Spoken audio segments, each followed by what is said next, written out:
අපි හැමෝගෙම ඇතුලේ ලයිෆ් එනර්ජි එකක් නිකන් බැටරියක් තියෙනවනේ. ගොඩාක් අයට තියෙන්නේ චයිනීස් බැටරි. වැඩි කරගත යුතුයි කියලා හිතන ಗುಣ තියෙනවා, අඩු කරගත යුතුයි කියලා හිතන දුර්ගුණ තියෙනවා. මොකද ඒ ಗುಣ නැතිකම නිසා අපිට සමාජයේ ඉදිරියට යන්න බෑ, පැවැත්මක් නැහැ. එහෙම නැත්නම් ඒ දුර්ගුණ පැවතීම නිසා අපිට සමාජයේ ජීවිතේ ඉදිරියට යන්න බෑ, පැවැත්මක් නැහැ. දැන් නම් too late ඉතින්. රහස මම කිව්වා මේක හිතේ තියෙන රහසක්. මේවා හරිනම් කියන්න හොඳත් නැහැ. හරිද? භක්ති මාර්ගයේ තරම් මේ ලෝකේ කපටීන් විසින් ඔබව අවභාවිතා කිරීම සඳහා පාවිච්චි කරන වෙන කිසිම දෙයක් නැහැ. නමුත් භක්ති මාර්ගය කියන එක ආධ්‍යාත්මික මාර්ගය ආවේ ඔන්න ඔය අවස්ථාවේදී. සමහර අයට Tamanට ඕන වෙලාවක ගුණයක් ඇති කරගන්න පුළුවන්, තියෙන ගුණයක් නැති කරගන්න පුළුවන්. පොඩි උත්සාහයකින්, කෝට් ටිකක් වැඩි උත්සාහයකින්. මේ මම කතා කරන්නේ කොච්චර උත්සාහ කරත් බැරි උන්ට. මිනිහෙක් නිදා ගන්නවා. ඒ නිදාගන්න මිනිහා හීනයක් දකිනවා. ඒ හීනය තුලත් ඒ මනුස්සයා නිදා ගන්නවා. හීනෙන් නිදා ගන්නවා. ඒ නිදාගනිල්ල තුලත් එයා හීනයක් දකිනවා. මොකද්ද ඒ හීනේ? ඒ හීනේ තු නිදා ගන්නවා. චිත්තේන නියති ලෝකෝ චිත්තේන පරිකස්සති. මේ ලෝකේ තියෙන එකම ධර්මතාවය තමයි හිත.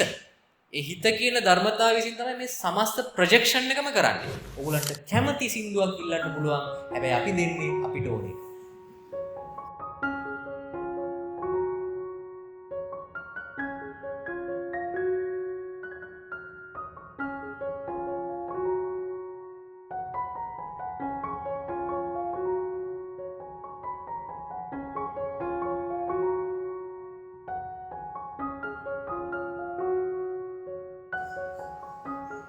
අද අපේ වප් ස්පිරිචුවල් කැම්ප් එකේ තුන්වෙනි දවසේ. ඔයගොල්ලෝ ඊයේ පෙරේද දවස් දෙකේ මේ වගේ මම උදේ වරුවේ භාවනා කළා. එළියපු කමඨාන් වාර්තා පොත් ටික මම පරිශීලනය කරා. අවසාන වාර්තාව ඇරෙන්න. ඊට පස්සේ වලින් අපි පොත් හැමෝගෙම අදහස් නියෝජනය වෙන විදිහට පොත් ටිකක් තෝරගත්තා.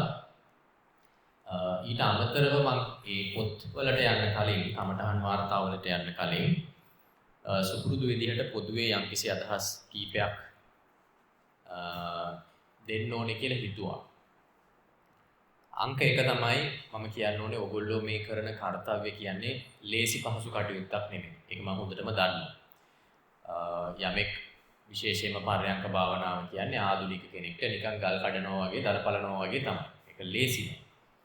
ඉතින් ඒ වගේ අවස්ථාවක ඕගොල්ලෝ ඔය කරන කැපවීම මම බෙහෙවින්ම අගය කරනවා. නමුත් අපි කැපවීම සම්බන්ධයෙන් යමක් දැනගන්න ඕනේ. දැන් මෙතන අපි දවස් 4ක් ටිකක් වැඩිපුර භාවනාවට යොමු වෙනවනේ. උදේ වරුවම අපි පැය ගාණක්. හරිද? නමුත් මතක තියාගන්න ආධ්‍යාත්මික ජීවිතයේ කැපවීමේදී ක්වොන්ටිටි එකට වඩා ක්වොලිටි එක වැදගත්. එතකොට මේ ක්වොලිටි එක පැත්තේදී ප්‍රධානම දේ ප්‍රමාණාත්මක තත්වයට වඩා ගුණාත්මක භාවය වැදගත්. ගුණාත්මකතාවයේදී ප්‍රධානම දේ තමයි එන්ඩියරන්ස් කියන්නේ. ඒ කියන්නේ අපි අඛණ්ඩව කොතරම් භාවිතාවක් එතන අපි තුල තියෙනවද කියලා ආධ්‍යාත්මික භාවිතාවක්. ඒ කියන්නේ ඕගොල්ලෝ මෙතන දවස් 4ක් තුල පැල් බැඳගෙන පැය ගාණක් භාවනා කරන එක හොඳයි. මොකද අපි මෙතන පොඩි පරිශ්‍රණයක් කරන්නේ විවිධාකාරයෙන් මගේ හිතට සතිය ප්‍රගුණ කරන්න මට සුදුසුම එක මොකක්ද කියන එක හොයාගන්නයි අපි මෙතන හැසිරෙන්නේ. නමුත් වඩා වැදගත් වෙන්නේ මේ කරන අභ්‍යාසය ඕගොල්ලෝ තව කොච්චර කාලයක් අඛණ්ඩව පවත්වාගෙන යනවද කියන එක. ඒ අඛණ්ඩව පවත්වාගෙන යන්නේකේ දවස පුරාම භාවනා කරන්න අවශ්‍යතාවයක් නැහැ. තේරෙනවද? ගොඩක් දෙනෙක්ට අපි හැමෝගෙම ඇතුලේ ලයිෆ් එනර්ජි එකක් නිකන් බැටරියක් තියෙනවනේ. ගොඩාක් අයට තියෙන්නේ චයිනීස් බැටරි. අර කියන්නේ මොකද්ද ළඟ පිකප් නේද?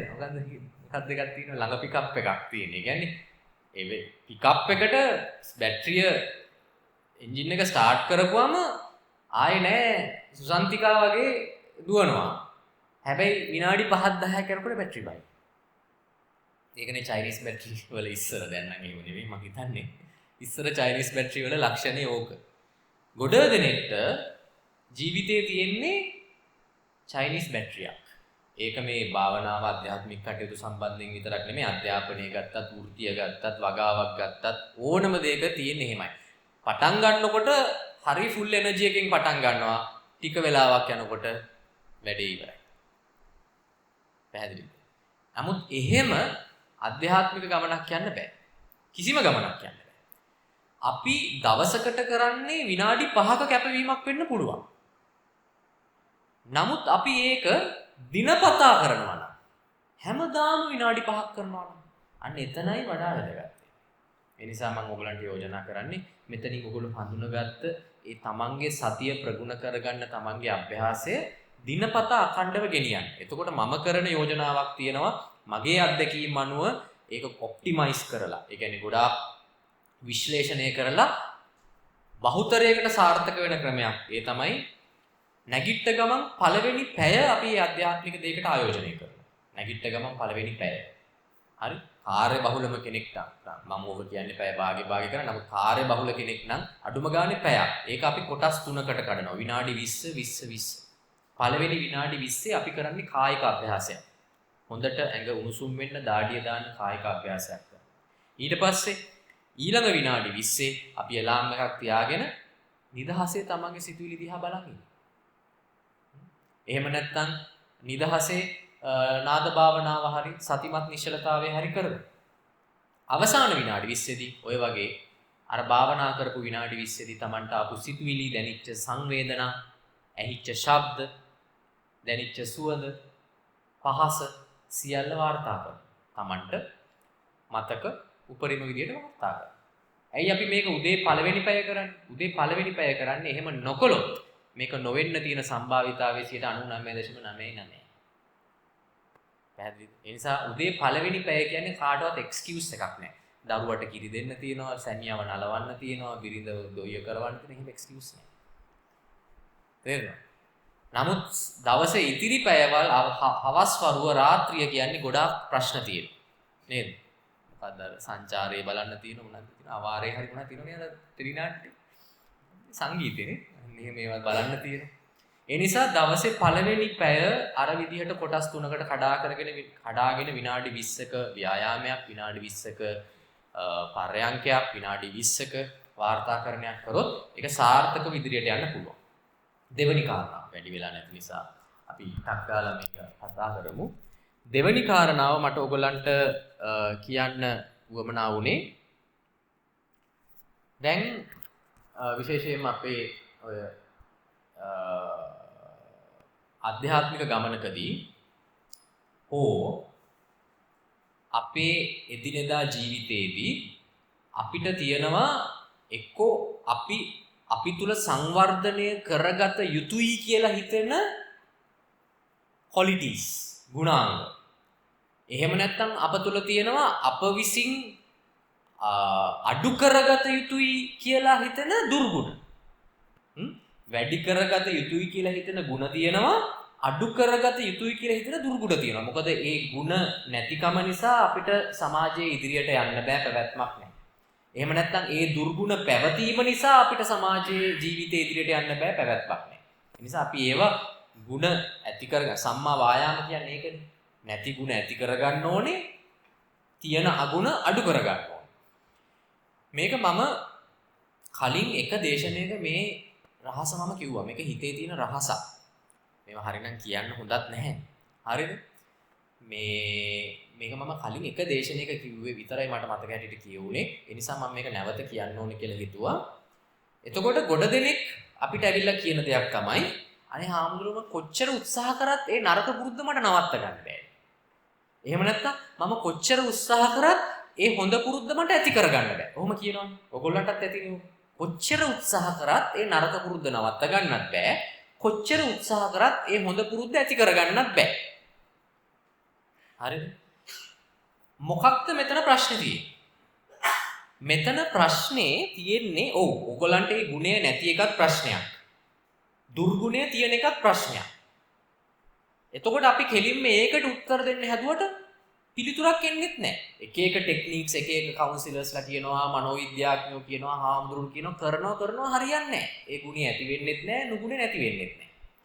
එතන ප්‍රශ්නේ තියෙන්නේ ඔයගොල්ලන්ට ඒ ගුණේ එතන තියෙන මේ ප්‍රමුඛ ප්‍රශ්නේ විතරක් නෙමෙයි, ඊට සම්බන්ධ අතිශය වැදගත් තවත් ආබද්ධ ප්‍රශ්නයක් තියෙනවා. ඒ තමයි හිතේ දැන් අපි නැති ಗುಣ ඇති කරගන්නවා ඇති අගුණ නැති කරගන්නවා කියන්නේ මොකද්ද මේ චිත්ත දමනයක් කරන්න යන්නේ. චිත්ත දමනයක් නැතුව නැති ಗುಣ ඇති කරගන්නවත් ඇති ಗುಣ නැති කරගන්නවත් ඇති අගුණ නැති කරගන්නවත් බෑ. දැන් මෙතන මේ ගුණාගුණ නැති ඇති ප්‍රශ්නේ විතරක් නෙමෙයි චිත්ත දමනය කියන ක්වොලිටි එක හිතේ නෑ. සිත දමනය වෙන්න සූදානම්. සිත දමනය වෙන්න සූදානම් නැත්තම් ඒ දමනය වීම කියන ක්වොලිටි එක නැති හිතට අර කිසිම දෙයක් කරන්න බෑ. නැති ගුණයක් ඇති කරගන්නත් බෑ. තියෙන අගුණ නැති කරගන්නත් බෑ. එතකොට අපි මුලින්ම යන්න ඕනේ ගුණ අගුණ විසඳන්න නෙමෙයි. හරි? අපි මුලින්ම යන්න ඕනේ හිත දමනය කරන තත්ත්වයටපත් වෙන්න. හිතේ දමනය වීමේ ක්වොලිටි එක අප් කරගන්න ඕනේ. පැහැදිලිද? හිත දමනය වීමේ ක්වොලිටි එක අප් කරගන්න ඕනේ. දැන් මෙතනින් එහාට කියන එක කමක් නැහැ ඉතින් කියන්න වෙනවා. එතනදී තමයි භක්ති මාර්ගය කියන එක ලෝකෙට ආවේ. හරිද? දැන් මේ හැබැයි මම මේක පටන් ගන්නකොටම කියනවා භක්ති මාර්ගයේ තරම් මේ ලෝකේ අවභාවිතාවන වෙන කිසිම දෙයක් නැහැ. භක්ති මාර්ගයේ තරම් මේ ලෝකේ කපටීන් විසින් ඔබව අවභාවිතා කිරීම සඳහා පාවිච්චි කරන වෙන කිසිම දෙයක් නැහැ. නමුත් භක්ති මාර්ගය කියන එක ආධ්‍යාත්මික මාර්ගය ආවේ ඔන්න ඔය අවස්ථාවේදී. ඒ කියන්නේ අපිට දමනය වීමේ ක්වොලිටි එක කියන එක අපි තුල තියෙනවා නම් තියෙන නැති ගුණයක් ඇති කරගන්න අපිට අමාරු නෑ. ඒ ටෙක්නික් එක පාවිච්චි කරොත් නැති ගුණය ඇති වෙනවා. එහෙම නැත්නම් තියෙන නරක පුරුද්දක් නැති කරගන්න. හැබැයි දමනය වීමේ ක්වොලිටි එක ඇති කරගන්න තමයි භක්ති මාර්ගය කියන එක ආවේ ආධ්‍යාත්මික පාරට. මේ භක්ති මාර්ගයේදී අපි කරන්නේ මොකක්ද? ඒ කියන්නේ ඔතන ওই දමනය වීමේ ක්වොලිටි එක ඇති කරන්න අපි මොකද්ද කරන්නේ? අපිට තියෙන අර ප්‍රධාන ප්‍රශ්නේ තියෙන්නේ අපිට ඇති කරගන්න ඕන ගුණය හෝ නැති කරගන්න ඕන නුගුණ කියන එක ඒක අමතක කරලා දාන්න. ඒක පැත්තකට දාන්න ඕන. ඒකට උත්තර දීලා ඒක හරියන්නේ නැහැ. ඒක වෙන්නේ නැහැ කොච්චර කරා. අපි දමනය වීම කියන පැත්ත වෙනම අරන් අපිට කරන්න පුළුවන් වෙන දෙයක් ඇති කරගන්න ඕන ජීවිතේ. දැන් මම ඔයගලන්ට මේ යෝජනා කරේ උදේ නැගිටලා අභ්‍යාසයක්. තේරෙනවද? දැන් ඕකෙන් ඇති ගුණයක් නැති වෙන්නේවත් නැති ගුණයක් තියෙන අගුණයක් නැති වෙන්නේවත් නැහැ. නැති ගුණයක් ඇති වෙන්නේවත් ඇති අගුණයක් නැති වෙන්නේවත් නැහැ. කියන්නේ සම්මා වායාමයක් සිද්ධ වෙන්නේ නැහැ. නමුත් මෙතන හිත වෙන පැත්තකින් තේම් වෙන්න, দমনය වෙන්න හිත පුරුදු කරෝ. দমনය වීමේ ක්වොලිටි එක හිතේ ඇති කරෝ. ඕක ඔය උදේ කරන ඕක අවශ්‍යම නැහැ. ඔයගොල්ලෝ දන්නවද ඇයි ඔයගොල්ලන්ගේ අම්මලා ආච්චිලා හැමදාම හවස 6ට බුදුන් වැන්දේ කියලා? බුදුන් වැන්දයි කියලා ගුණයක් ඇති වෙන්නේ නැහැ. හැබැයි ඒගොල්ලෝ ඒ ගුණේ ඇති වුණත් නැති වුණත් හවස 6ට මල් පහන් තියලා බුදුන් වැන්දේ නැද්ද? අපේ බෞද්ධයෝ විතරක් නෙමෙයි. ඔයගොල්ලෝ දැකලා නැද්ද කෝවිල් වල කාන්තාවෝ පිරිමි හැමදාම හවස 6ට නැත්තම් උදේ 6ට ඔය නල්ලූර් කෝලේ හැමදාම උදේ 6යි කාලට ටිලින් ගාගා මෙහෙම ඊට පස්සේ කපුරු ටිකක් මලනවා. ඇහුවොත් ඔය මොකද්ද කරන්න කිව්වොත් ඒගොල්ලෝ දන්නේ නැහැ මොකද්ද ඔය කරන්නේ කියලා. ඔක තමයි භක්ති මාර්ගය. ඒගොල්ලොන්ගෙන් ඇහුවොත් ඇයි ඔයගොල්ලෝ හවස 6ට බුදුන් වඳින්නේ කියලා ඒගොල්ලෝ දන්නේ නැහැ. අපේ අම්මා වැන්ද මම දැක්ක නිසා මම වඳිනවා. ඇයි අම්මා වැන්දේ? ආච්චි වඳිනවා දැක්ක නිසා අම්මා වඳිනවා. එහෙම අපි කරන්නේ ජීවිතේ ප්‍රශ්නේ වෙනස් කරන්න දඟලන්නේ නැතුව වෙනස් කරන්න පුළුවන් සුළු තැනක පොඩි වෙනසක් ඇති කරනවා. අලුත් පුරුද්දක් ඇති කරනවා. එතකොට හිතේ দমনය වීමේ ක්වොලිටි එක මදි අර අපිට තියෙන මේජර් ඉෂුව එක. ප්‍රධාන ප්‍රශ්නේ විසඳන්න. නමුත් අර සුළු දෙයකින් ඒක ප්‍රමාණවත්. එතනින් හිතේ দমনය වීමේ ක්වොලිටි එක වැඩි වෙනවා. තේරෙනවද? මේක හිතා ගන්නත් බෑනේ. මේ මනසේ හැටිය. මේක මනසේ හැටිය. ඒ නිසා ඕගොල්ලන්ට එහෙම විසඳ ගන්න බැරි නරක පුරුද්දක් හරි ඇති කර ගන්න බැරි හොඳ පුරුද්දක් හරි තියෙනවා නම් කොච්චර උත්සාහ කරත් ඒක වෙන්නේ නැත්තම්. සමහර අයට එහෙම නෙමෙයි. මම කියන්නේ හැමෝටම මේක ඕනේ නෑ. සමහර අයට Tamanට ඕන වෙලාවක ගුණයක් ඇති කර ගන්න පුළුවන්. තියෙන ගුණයක් නැති කර ගන්න පුළුවන්. පොඩි උත්සාහයකින්. කෝට් ටිකක් වැඩි උත්සාහයකින්. මේ මම කතා කරන්නේ කොච්චර උත්සාහ කරත් බැරි උන්ට. ඒගොල්ලන්ට ජීවිතේ පැය 24න් එක විනාඩි 5ක් වෙනස් කරන්න වෙනවා. අලුත් දෙයක් ඉන්ට්‍රොඩියුස් කරන්න වෙනවා. අලුත් දෙයක් ඉන්ට්‍රොඩියුස් කරනවා. සහ ඒක endurance දිනපතා කරන්න ඕනේ. දිනපතා කරන්න ඕනේ. එතකොට නොදැනුවත්වම හිතේ දමණය වීමේ quality එක ඇති වෙනවා. හිතේ දමණය වීමේ quality එක ඇති වෙනවා. දැන් ඒගොල්ලෝ දන්නවනේ ඔය තරුණ ළමයි ඉන්නවා ඇඳ හදාගන්නේ නැහැ. හරිද?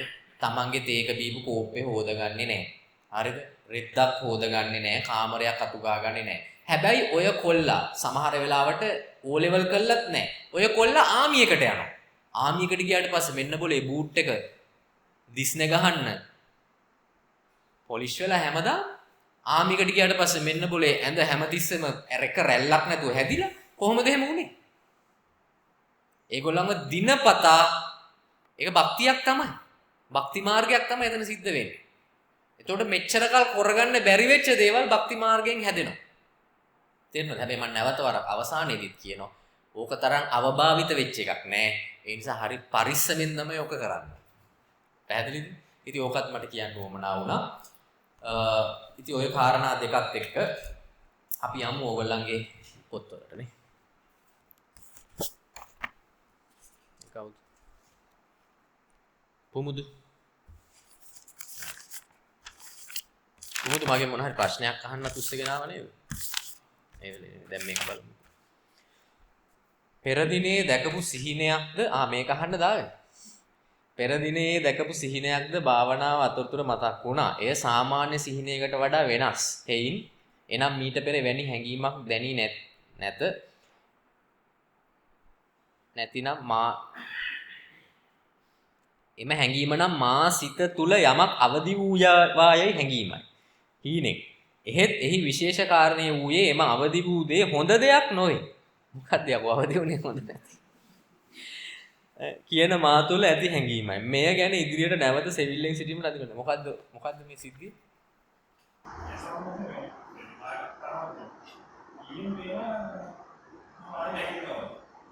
හීනේ තුල නැගිටිනවා.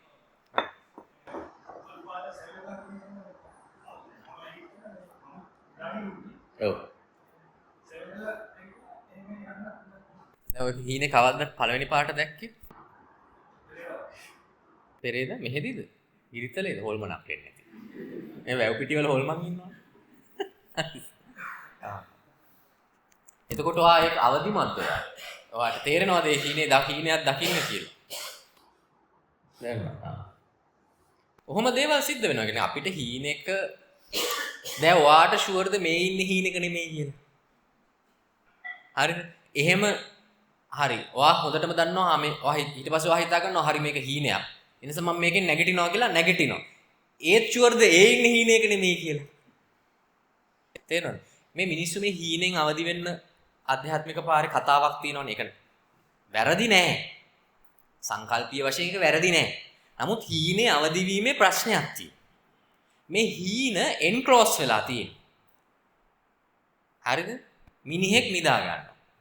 ඒ නිදා ගන්න මිනිහා හීනයක් දකින්න. ඒ හීනය තුලත් ඒ මනුස්සයා නිදා ගන්නවා. හීනෙන් නිදා ගන්නවා. ඒ නිදා ගැනීම තුලත් එයා හීනයක් දකින්න. මොකද්ද ඒ හීනේ? ඒ හීනේ තු නිදා ගන්නවා. ඒ නිදාගත්තම හීනයක් දකින්න. මොකද්ද දකින්න හීනේ? ඒකේ තු නිදා ගන්නවා. තේරෙනවද? ඉතින් දැන් අපි හීනෙන් අවදි වුණොත් කාටවත් සහතිකයක් දෙන්න බෑ මේ ආයෙ ඉන්නේ තව හීනෙක නෙමෙයි කියලා. තේරෙනවද? එහෙනම් මොකද්ද අපිට මෙතන අවදි වෙන්න පුළුවන්? එහෙනම් මේ අවදිය බොරුවක් නේ. ඒ අවදිය කියන්නේ ওই හීනෙන් ওই විදිහට නැගිටින එක නෙමෙයි. ඒ අවදිය කියන්නේ මොකක්ද දන්නවද? ඔයා දකිනවා මොකද්ද? හීනයක් තුල අවදි වෙන්නත් පුළුවන්, හීනයක් තුල නිදා ගන්නත් පුළුවන්. ඒ නිින්ද තුල නැවත හීන දකින්නත් පුළුවන්. ඒ හීන තුල මම නැවත නිදා ගන්නත් පුළුවන්. ඒ නිින්ද තුල ආයෙ හීන දකින්නත් පුළුවන්.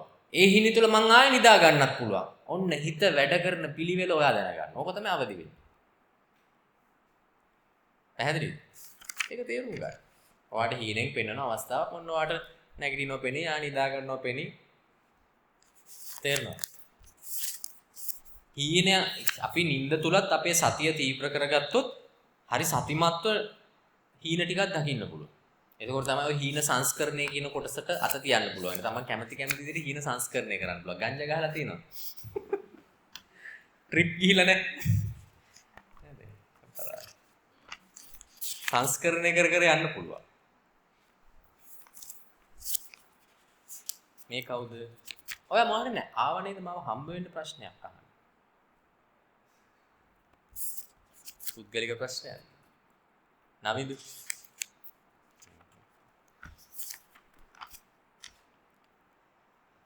මුකුත් නොකර ඉන්නවත් නෙමෙයි කරන්නවත් නෙමෙයි ඒත් සමහර අපහසුාවක් දැනෙනවා විස්තර කරන්න හැදුවට විස්තර කරන්න හදන එක පීඩාවක් වගේ කියලා හිතුණා හැමදේම තේරුම් ගන්න හදනවා වගේ කියලා හිතුණා මොකද්ද මේ කියන අපහසුව මේ කතා කරන්නේ මානසික අපහසුවක්ද කායික අපහසුවක්ද දෙකම මිශ්‍ර වෙලා ඔයාලට හේතුවක් හම්බුන්නේ නැද්ද ඒකට ये मुझे किस तरह का बोलो ये उदाहरण करने की मदद करो ये करना ही मगर ये भी बात है इधर अगर ये चाहिए मैं सामने आगे हम इधर अपनी मौका है ये भी बोल रहे हैं ये मतलब है कि ये करा एक नहीं निकल නෑ මම අහන්නේ මම දැන් අපිට අසහනයක් දැනෙනවා නම් ඔයා බැලුවේ නැද්ද ඇයි මට මේ අසහනය දැනෙන්නේ කියන හේතුව ගවේෂණය කරන්න හේතුවක් පෙවුනද හේතුවක් පෙවුන්නේ නැද්ද හේතුවක් බැලුවේ නැද්ද මෙහෙම හිටිය කමක් නැහැ හැබැයි අපිට අසහනයක් එනවා නම් අපිට ඕන නම් අපිට අධ්‍යාත්මික පාරේදී මේ පරිශ්‍රණයක්නේ හේතුව ගවේෂණය කරන්නත් පුළුවන් එතකොට හේතුව ගවේෂණය කරනකොට සමහර වෙලාවට අපිට හේතුව හම්බ වෙනවා මේ හේතුව නිසා තමයි මට මේ අසහනය මානසික කායික අසහනය එන්නේ සමහර වෙලාවට එහෙම හේතුව හම්බ වෙන්නේ. ඒ වගේ අසහන තමයි හරිම අසහනකාරී. හේතුවක් හොයාගන්න බෑ.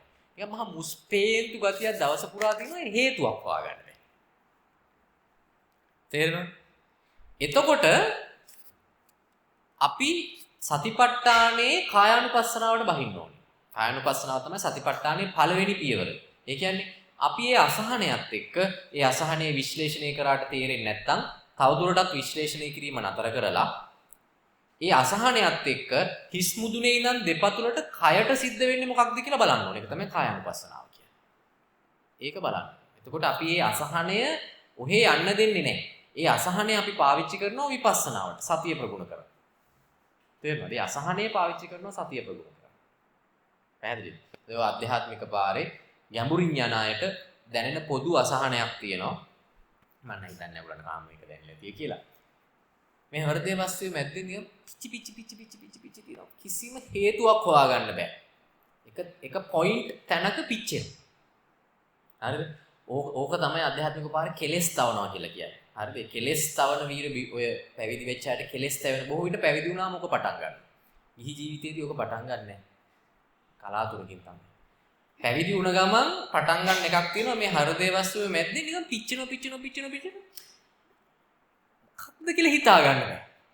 හේතුවක් හොයාගන්න බෑ. දුක් වෙන්න කාරණේකුත් නෑ. සිවුරුත් තියෙනවා, පෙසේනාසනක් තියෙනවා, දානෙත් තියෙනවා, මිනිස්සුත් වඳිනවා. ඒත් පිච්චෙන. එතකොට මොකද කරන්නේ? ඒක විශ්ලේෂණය කරලා වැඩක් නෑ. මොකද මේ විශ්ලේෂණය වීම සඳහා අවශ්‍ය සතිය වර්ධනය වෙලා නෑ. ඒ සතිය වර්ධනය වෙලා නැති නිසා අවශ්‍ය ප්‍රඥාව උද්දීපනය වෙන්නේ. එතකොට අපි කරන්නේ ඒ අසහනය කමටහනක් කරගෙන කයට යොමු කරලා බලනවා හිස් මුදුනින් ඉඳන් දෙපතුලට වෙනකන් ඒ පිච්චීමත් එක්ක මොනවද දැනෙන සංවේදන කියලා. එතකොට අපි මේ අසහනය සතිය දියුණු කිරීම සඳහා පාවිච්චි කරනවා. කලින් භාවනාවේදී අපහසුතාවයක් දැනුන නිසා පටන් ගන්නදීම හරියට කරගන්න බැරි වෙයි කියලා හිතුණා. ඔයාලට මොකද්ද හරියට කරන්න ඕන භාවනාව?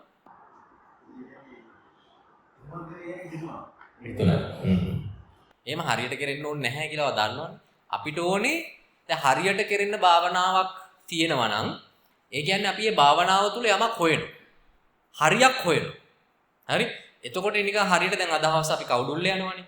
දැන් කවුඩුල්ලේ යනකොට දට මෙතන ඉන්න අර මහත්වරුත් මට කියපු දේ වන ජීවි දෙපාර්තමේන්තුවේ හාමුදුරනේ යන්න කලින් අහලා බලන්න අලි ටික ඉන්නේ මින්නේරියද කවුඩුල්ලේද කියලා. මොකද අලි ওই දෙක අතර මාරනලු. මාර අලි ටිකක් උන්. උදේට අවසට උන් මේ දෙක යනවා. ඒතකොට අලි මින්නේරියේ ඉන්නවනම් කවුඩුල්ලේ ගිහිල්ලා වැඩක් නැහැ. වැඩක් නැත්තේ මොකක්ද? අපි අලි බලන්න යනවා. අපි කවුඩුල්ලේ යන්නේ අලි බලන්න නෙමෙයි. බලි බලන්න. අපි කවුඩුල්ලේ යන්නේ ඕන ප්‍රීති වෙසක් කියලා. තේරෙනවද? ඇතුල් වෙච්ච වෙලේ ඉඳන් දකින දේ අපිට නිරීක්ෂණයක්. තේරෙනවද? මේ අලි බලන්න යන එක කියන්නේ. අන්න විපස්සනාව යන්නේ එහෙමයි. අපි හිත තුලට යන්නේ පරයන්කේ වාඩි වෙන්නේ අලි බලන්න නෙමෙයි. පේන ඕන දෙයක් බලන්න. පේන ඕන දෙයක් බලන කෙනාට තමයි විශාල පරාසයක් පේන්නේ. නැත්තම් අපි අලි විතරක් බලන්න කවුඩුල්ලේ ගියොත් අපිට කවුඩුල්ලේ ඉන්න කටුස්සු, සර්පයෝ, කුරුල්ලෝ, සමනල්ලු, බත්කූරෝ, කුරුමිනියෝ, ගහවැල සියල්ල මිස් වෙනවා. ඇයි? අපි ફોකස් කරගෙන ඉන්නේ අලි බලන්න විතරයි. දැන් මේ භාවනාවේ ආධුනික අයට මම ඒක මුකුත් කියන්නේ හැටි එහෙම තමයි. වාඩි වුණාම ගොඩ දෙනෙක් ඉන්න අලි බලන්න හිත දිහා බලපු අය. ඒකට අපි කියන්නේ සමතේ කියලා. නමුත් ඒක එහෙම එකක් අපිට අවශ්‍ය නැහැ. කමටහන ලියන්න බලාපොරොත්තුෙන් හිත මොනා හරි හෙලි කරයි කියලා බලාපොරොත්තු ආ. හිත මොනා හරි හෙලි කරයි. ඒකත් අලි බැලිල්ලම තමයි. හිත එහෙම හෙලි කරන්න ඕනේ.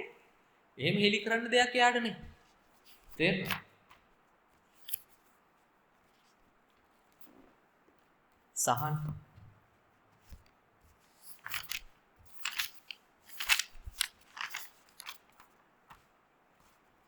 සිතට එක අරමුණක් තුල දිගින් දිගටම පිහිටීමට කටයුතු කරන විට සිත තුලින්ම බාධක පැමිණ එය මගහැරීමට කටයුතු කළද වීරිය මගින් එය පාලනය කළ හැකි බවද අවබෝධ විය. මොකක්ද ඔයා තියන් හිතන්න හදපු එක අරමුණ මොකක්ද?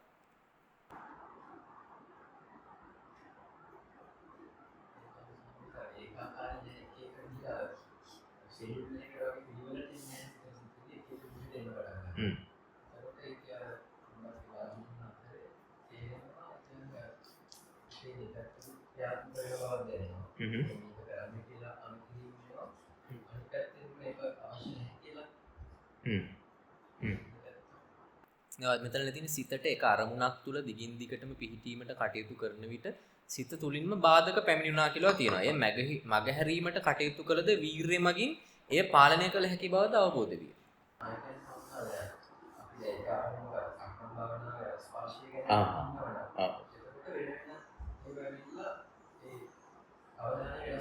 හරි. සක්මනේදී නේද? හොඳයි. මේ හරි. ඒ වෙලාවේදී ගැටලුවක් නැහැ. මොකද අපි සක්මනට වහින්නේ ආරම්භයක් විදිහට ගන්නනේ. නැත්තම් භාවනාවේදී ඒක අපිට ලොකු ප්‍රශ්නයක් නෙමෙයි. නමුත් සක්මනේදී අපි දෙපතුලට දැනෙන සංවේදනයත් එක්ක ඉන්න වෙලාවේ අපිට එක මොකක් හරි සිතුවිල්ලක් ආවොත් අපිට ඒ සිතුවිල්ල හඳුනා ගන්න පුළුවන් නම්. ඒ කියන්නේ එතන සිහියෙන් අපි ඒ සිතුවිල්ල හඳුනාගත්තොත් මේ සිහියේ ස්වභාවයක් තියෙනවා. ඒ අරමුණට වවම් කන්න බෑ. එයා ඒ අරමුණ බ්‍රාන්ච් වෙන්නේ නැහැ. අතු විහිදා ශාකණය නොවි නවත්තනවා. බොහෝ වෙලාවට. එතකොට නැවත අපිට දෙපතුලට එන්න පුළුවන්. පැහැදිලිද? ඒක අපි નિરાයාසයට එළඹෙන්න උත්සාහ කරන්න ඕනේ. මුලින් ආයාස කරාට කිසි ගැටලුවක් නැහැ. ඒ අවස්ථාවේදී නම් ඒක ලොකු ප්‍රශ්නයක් නෙමෙයි. හුස්ම ඉහළ ගැනීම තුලදී නිරන්තරයෙන් නාස්පුඩු ඇතුළට දැනෙන සිසිල් බව හිස පුරාම දැනේ. ස්වල්ප මොහොතකින් හුස්ම ගැනීම සහ පිට කිරීම වාර අඩුවන සේකි. තව තවත් අඩුවන අතර හුස්ම ගන්නවාද නැතිනම් පහත දමනවාද අවබෝධ කර ගැනීමට යම් දෙගිඩියාවක් පැවතිනි. දකුණු හරි. කියන්නේ ඔයා ආනාපානෙන් පටන් ගන්නවද කොහොමද වෙන්නේ මේ?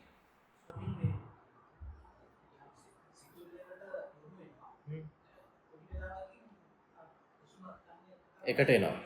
හරි.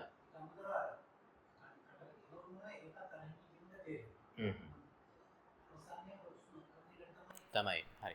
ඔව් බොහොමයක් දෙනාට සිතුවිලි භාවනාවේ අපි චිත්තානුපස්සනාව කරද්දී සිතුවිලි සිහියත් සමග ඉන්නකොට එයා බ්‍රාන්ච් වෙන්නේ නැහැ, නිශාකණය වෙන්නේ නැහැ. එතකොට සිතුවිලි අර අපි කියන්නේ මනෝ ගහන කාලය ටික ටික කෙටි වෙනවා.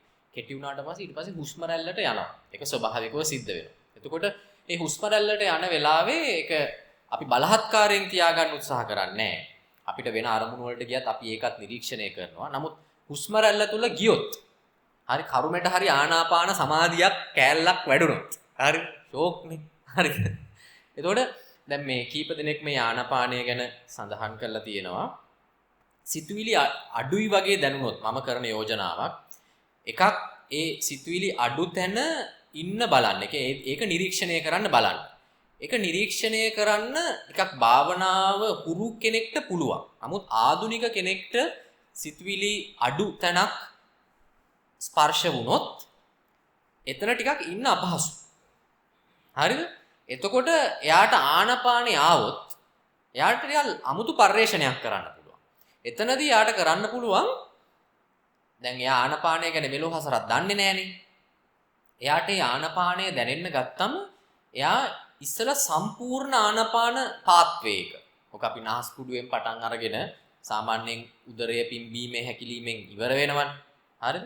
ඒ මුළු පාත්වේකම පොඩ්ඩක් විනාඩියක් දෙකක් ඔබ්සර්ව් කරනවා. කලබල වෙන්නේ නැහැ. කලබල වෙන්නේ එක තැනක් අල්ලගන්න. ටිකක් ඔබ්සර්ව් කරලා බලනවා. ඔබ්සර්ව් කරනකොට එයාට පේනවා ප්‍රමුඛතා අනුපිළිවෙලකට මට වැඩිපුරම ආනපානය දැනෙන්නේ කොතනද කියලා. ඒක හැමෝගෙම නාස්පුඩු නෙමෙයි. සමහර අයට මේ නාස්කුහරේ ඉහළ. සමහර අයට මෙන්න මේ හරි. සමහර අයට පපුව හරි. සමහර අයට බඩ හරි. එක එක අයට වෙනස්. සහ හැමෝටම හැමතැනම දැනෙනවා ප්‍රමුඛතා අනුපිළිවෙලත් වෙනස්.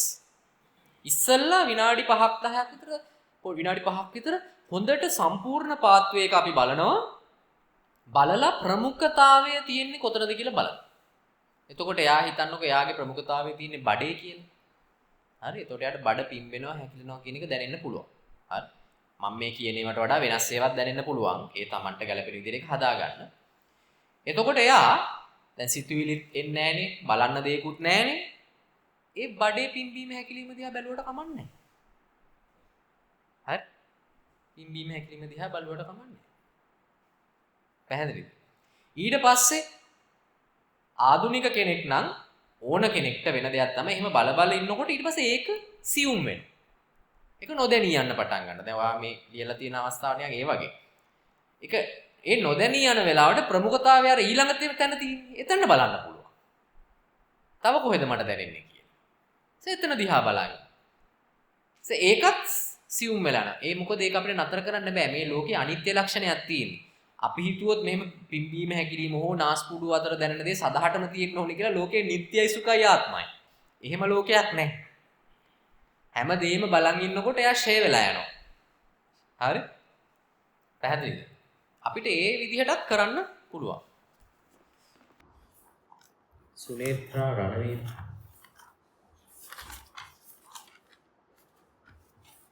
ඊළඟ පාර ආවොත් හරි වෙන වෙලාවක් කරනකොට මෙන්න මේ වගේ පොතක් ගන්න. මටත් මෙහෙම හැරි හැරි බලන්න. වරින් වර සිතුවිලි දිගේ අතීතය හා අනාගතයට යමින් නැවත භාවනාව ආරම්භුනි. ඔයා කමටහන් වාර්තාව ලියද්දි ඔයාට බාහිරයේ දැනෙන ශබ්ද ඒක ඔක්කොම විස්තර කරලා තියෙනවා. සිතුවිලි තැනදී ඔයා ඒක විස්තර කරන්නේ නැහැ. දැන් ඔයා කියනවා වරින් වර සිතුවිලි දිගේ අතීතයට ගියා අනාගතයට ගියා. අතීතේ කොහෙටද ගියේ? මොකද්ද ඔයාට මතක් වුනේ? අනාගතේ කොහෙටද ගියේ? මොනවාද ඔයාට මතක් වුනේ කියන එක ලියන්න. ඒක කමටහන් වාර්තාවට අවශ්‍යයි. ඔයාට මතක නැද්ද ඒවා නැත්නම් මතක තියෙනව ලියන්නේ නැද්ද? ඔව්. මොකද කමටහන් වාර්තාව පූර්ණ වීම සඳහා ඒ කොටසත් අත්‍යවශ්‍යයි. ඒක කියන්න ඕන හින්දාම තමයි මම වාගේ පොත ගත්තා. ආවනේද මෙතනට ප්‍රශ්නයක් අහගෙන මෙතන උඩට ආවනේ. මොකද්ද ඔයාලට තිබුණයි කිව්වේ ප්‍රශ්නේ?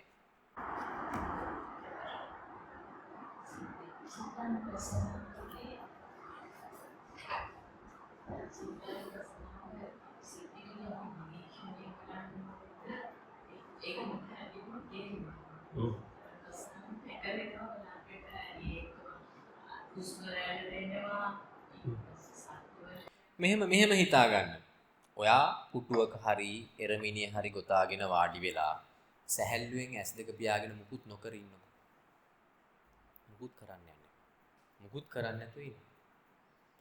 මුකුත් කරන්නේ නැතුව ඉන්නකොට ඔයාට දේවල් දැනෙන්න පටන් ගන්නවා. දැනෙන්නේ ආයතන වලින්නේ. අපේ ආයතන 6ක් තියෙනවා. මේ ආයතන 6න් ඔයා එකක් වහනවා. ඇහැ වහනවා. එතකොට අපිට ඉතිරි වෙනවා ඇස ඇරුණම කන, නාසය, දිව, ශරීරය සහ මනස. ඒ ආයතන 5 ඉතිරි වෙනවා. දැන් ඔයා පුටුවක හරි එරමිනිය ගොතාගෙන හරි වාඩි වෙලා මුකුත් නොකර ඉන්නකොට හිත මුකුත් නොකර ඉන්නේ. එයා ඔය ආයතන 5න් ඇස ඇරෙන්න හරි ඉතිරි ආයතන 5න් මොකක් හරි එකක් අරන් වාට පෙන්නනවා. ඔයාට තියෙන්නේ ඒ දිහා බලන්න. එච්චර. ඒක තමයි චිත්තානුපස්සනාව කියන්නේ. සමහර විට යාට සෝත විඥානය පහල කරගෙන කන ඉන්ද්‍රිය හරහා යාට කොකෙක් කෑ ගහනවා ඇහෙන්න පුළුවන්. ඔයා ඒව ලියලා තියෙනවා. පැහැදිලිද? ඕකයි චිත්තානුපස්සනාව. ඔයා බලන් ඉන්න. ඊට පස්සේ ඊළඟ මොහොතේදී ඔයාට සමන් පිච්ච මලක සුවඳක් එන්න පුළුවන් හුලඟත් එක්ක. අන්න ගාන විඥානය ආවා. ඒක තමයි දැන් පවතින විඥානය. ඔයා ඒක දැක්ක. ඒක තමයි චිත්තානුපස්සනාව. ඊට පස්සේ ඔයාට ඔයාගෙම කෙලවල රස දැනෙනවා. ජීවහා විඥානය ආවා. අන්න ඔයා ඒක දැක්කා. ඒක තමයි චිත්තානුපස්සනාව. සමහර වෙලාවට එහෙම නැතුව ඔයාට gedara කල්පනා වුණා. එහෙම නැත්නම් රැකියා ස්ථානයේ කල්පනා වුණා. එතනදී මනෝද්වාරය තමයි ඕපන් වෙලා තියෙන්නේ. මනෝ විඥානයක් පහළ වෙලා තියෙන්නේ. ඔයා ඒකත් දැක්කා. පැහැදිලිද? ඕක තමයි හිත දිහා බලන් ඉන්නවා කියන්නේ. ඕක ඇස් අරගෙනත් කරන්න පුළුවන්. එතකොට ඇහෙන් දකින දේවලුත් බලන්න පුළුවන්. නමුත් අපි මෙතනදී කරන්නේ ඇහැ කියන ආයතනේ වහනවා. මොකද ඇහැ කියන ආයතනේ ඇරියොත් ඉතිරි සෙසු ආයතන ගොඩාක් ක්‍රියාත්මක වීම අඩු වෙනවා. ඇහැ කියන ආයතනේ අඩු කරපුවම ඉතිරි ආයතනවල තීව්‍රතාවය වැඩි වෙනවා. දැන් අන්ධ අයට හරිද? ඒගොල්ලන්ට පෙනීම නැති වුණාට අපිට වඩා හොඳට ඇහෙනවා. අපිට වඩා හොඳට ගඳ සුවඳ දැනෙනවා. තේරෙනවද? අපි මෙතන කරන්නේ කෘත්‍රිමව පොඩ්ඩක් අන්ධ කරනවා. එතකොට අපේ ඉතිරි ආයතනවල තීව්‍රතාවය වැඩි වෙනවා. ඒක තමයි අපි මෙතන කරන්නේ. පැහැදිලිද?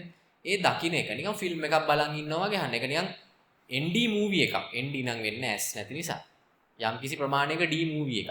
එතකොට දැන් ඔයා ගිහිල්ලා ඇතිනේ 4D මූවිස් බලන්න. 4D හරි ඔය 7D මූවිස් වල හුලම් පාරවල් එනවා නේද? ඊට පස්සේ ස්ප්‍රේ ගහනවා එක එක සුවඳවල්.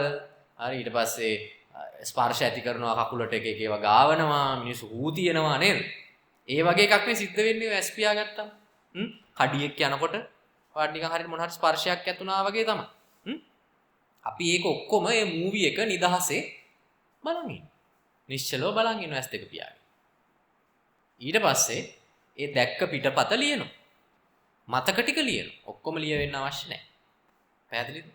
මොකද අපේ අරමුණ තියෙන්නේ මෙතන මේ සතිය කියන මාංශ පේශිය ශක්තිමත් කිරීම නිසා. සමන් ගුණරත්න චිත්තානුපස්සනාවේ යෙදෙන විට බොහෝ සිතිවිලි පැමිණි නමුත් ලියන්න යන විට ඒවා මතක නැහැ.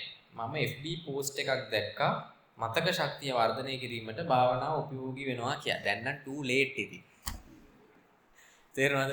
දැන් අපේ මතක ශක්තියට බලපාන කාරණා ගොඩක් තියෙනවා. මතකය කියන කාරණාව එක සාධකයකින් විතරක් කියන එකක් නෙමෙයි හේතු විශාල සංඛ්‍යාවක් තියෙනවා. සිහිය කියන්නේත් එක සාධකයක් තමයි. නැත්තේ නෑ. නමුත් සිහිය තිබූ පමණින් මතකය තියෙන්නේ නෑ මිනිස්සුන්ට. තේරෙනවද? මතකය සඳහා කායික සාධකත් ගොඩක් තියෙනවා. අපේ නියුරෝන් කොච්චර ඉතිරි වෙලා තියෙනවද? ඔය නියුරෝන්ස් වල තියෙන ප්‍රශ්නයක් තමයි ස්නායු සෛල වල තියෙන ප්‍රශ්නයක් තමයි උපතින් එන ගාන තමයි මැරෙනකම්ම තියෙන එක අලුතෙන් ජෙනරේට් වෙන එකක් නෙමෙයි අනික් සෙල්ස් වගේ. උපතින් එන එක මැරෙනකම්ම තියෙන්නෙත් නේ අපි අරක්කු බීපුවාම සිගරට් බීපුවාම ට්‍රැෆික් එකේ විෂදුම ආග්‍රහණය කරපුවාම සහ සීනි වැඩිපුර කාපුවාම පිටි වැඩිපුර බත් කඳු පිටින් ගිල්ලම හරිද? ඒ වෙන කිමිකල් ප්‍රශ්න රසායනික දේවල් අපේ ශරීරයට එන අහිතකර දේවල් වලින් එකින් එක දවසින් දවස ස්නායු සෛල මරනවා. ඉතින් වයසට යනකොට පටන් ගන්නකොට ස්නායු සෛල ලක්ෂයක් තිබුණා දැන් ඉතින් 20000ක් වගේ තමයි ඉතිරි වෙලා තියෙන්නේ. එතකොට ඉතින් පටන් ගන්නකොට තිබුණ මතකේ දැන් තියෙන්න බෑනේ. එහෙම තියෙන්නේ නැහැ. හරිද? සිහියෙන් වෙනස් කිරීමක් කරන්න පුළුවන්. කොහොමද වෙනස් කිරීම කරන්නේ? මේ අපේ මොලේ අපි යූස් කරන්නේ ස්නායු සම්බන්ධයෙන් පොඩි සීමිත ප්‍රමාණයක් විතරයි. යූස් නොකරන වෙන කොටස් ගණනාවක් තියෙනවා. හැබැයි මේ යූස් නොකරන තැන්වලට පාරවල් හදලා නැහැ, කපලා නැහැ. පාරවල් කැපිලා නැහැ. තේරෙනවද? පාරවල් තියෙනවා පරණ අතෑරලා දාපු අඩි පාරවල් සුද්දන්ගේ කාලේ. ඒවා වල යන්න බෑ. හරි? සිහියට පුළුවන් අපි කියන එක නියුරල් නෙට්වර්ක් එක කියලා.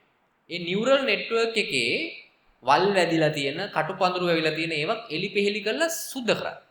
සුද්ධ කරගත්තොත් මෙච්චර කල් තිබුණ කැපැසිටි එකට අමතරව තව කැපැසිටි එකක් එකතු වෙනවා.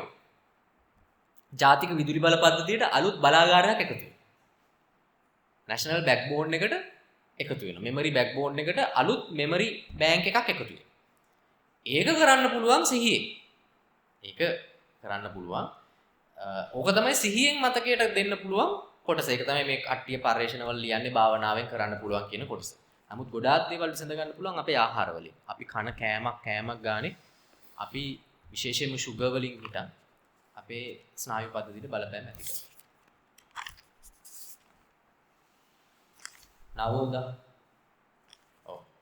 නවෝදාගේ අරයට කියපු එක තමයි කියන්නේ තියෙන්නේ. ඔයාගේ කමටහන් වාර්තාවලියේදී ඔයාට මුකුත් හිතිලා නැහැ කියලා වගේ තමයි හිතෙන්නේ. හිතෙන්නේ? ඒව ලියන්නේ නැහැ. ඉරියව් වෙනස් වීම මේක ගොඩක් හොඳයි. හුණන්ගේ සද්ද, ඒ සංවේදන ඔක්කොම ලියනවා. නමුත් හිතන කොටස ලියන්න. පැහැදිලිද? කමටහන් වාර්තාව පිරිපුන් වීම සඳහා. පරිසරයේ ශබ්දද අඩු බැවින් නැගිට සක්මන් කළෙමි. මම කියලා දෙනවා බෝතල් එළියෙන් තියන්න කියලා. ඊට පස්සේ මෙතන නිකන් බීලා වගේ බෝතල් කරලා ගන්න. බාර් එකේ වගේ. පරිසරයේ ශබ්දද අඩු බැවින් නැගිට සක්මන් කළෙමි. නැවත ඉඳගෙන විදර්ශනා භාවනාව සිදු කළෙමි. ඔයා මේ සක්මනයි විදර්ශනාවයි ඉක්මනට මාරු කරනවද? කොච්චර වෙලාවකයි සක්මනක් කරනවද?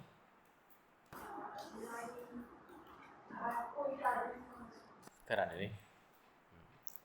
ඊට පස්සේ පරයන්කේ කරන්න කිව්වොත් කොච්චර වෙලාවකට කරන්න පුළුවන්ද? හැබැයි මම හිතන්නේ මම ඔයාලට යෝජනා කරා නේද මේ ගෙදරදී කරද්දී ව්‍යායාමය ඔයාලට සුදුසුයි කියන්නේ. හරි? මෙහෙදී වුණත් අපි සක්මන තව විනාඩි 15ක් 20ක් වගේ යන්න. උදේවරුේ භාවනා කිරීමේදී කිසිදු සිතවිල්ලක් කියවිල්ලක් සිතට නොආ නමුත් දැන් විවිධ දේ කියන්නේ ඇයිදයි සිතුනි. උදේවරුයි හවස් වරුයි එහෙම තමයි. උදේට අවුව නෑ. දවල්ට අවුව තියෙනවා.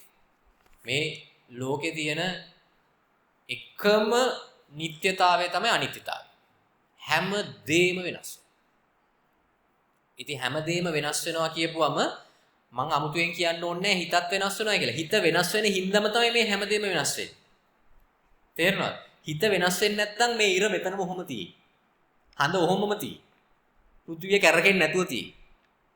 කිසිම දෙයක් වෙනස් වෙන්නේ නැහැ හිත වෙනස් වෙන්නේ. තේරෙනවද? මේ චිත්තේන නියති ලෝකෝ චිත්තේන පරිකස්සති. මේ ලෝකේ තියෙන එකම ධර්මතාවය තමයි හිත. ඒ හිත කියන ධර්මතාවය විසින් තමයි මේ සමස්ත ප්‍රොජෙක්ෂන් එකම කරන්නේ. ඉතින් එයා නයිසાર્ගිකව වෙනස් වෙන කෙනෙක් නම් එයාගේ ප්‍රොජෙක්ෂන් එක කවදාවත් නිත්‍ය වෙන්න බෑ. පැහැදිලිද? ඒ නිසා උදේ සංසුන් වෙච්ච හිතම හවස බලාපොරොත්තු වෙන්න එපා. ඒක ඔයා අලියෙක් බලන්න ගිහිල්ලා කවුඩුල්ලේ. සංසුන් බව හොයන්න ගිහිල්ලා. ඔකට තමයි මම කියන්නේ අලි බලන්න යනවා කියලා. සෆාරියේ. හරි. පසුව ඒ කෙරෙහි අවධානයේදී ඇති විට ඒ ශරීරයේම ඉතා බරමින් දැනුනි. ඒ දෙස දිගටම බලා සිටී. මුළු ඇඟම නිකන් බර වගේ දැනුණාද?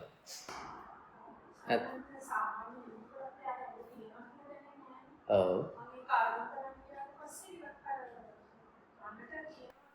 ජීවත් වෙන බව දැනෙනවා. තමා ඉන්න බව දැනෙනවා. මෙච්චර කාල දැනෙලා නැහැ. තේරෙනවද? අපි අඩුම අවධානයක් යොමු කරන තැන කාන්තාව වුණත් හිතන් ඇති. නමුත් ඒ මෙන්න මේ කොටසට විතරයි අවධානය දෙන්නේ. ඔය සමහර ඔය වෙඩින් වලට ගියාම එහෙම මේ හරියට විතර මේ පැත්තට මෙතනින් එහාට කට්ට කළුයි. හරිද? මූණ සුදුයි අත අඟුරු කෑල්ල වගේ. තේරෙනවද?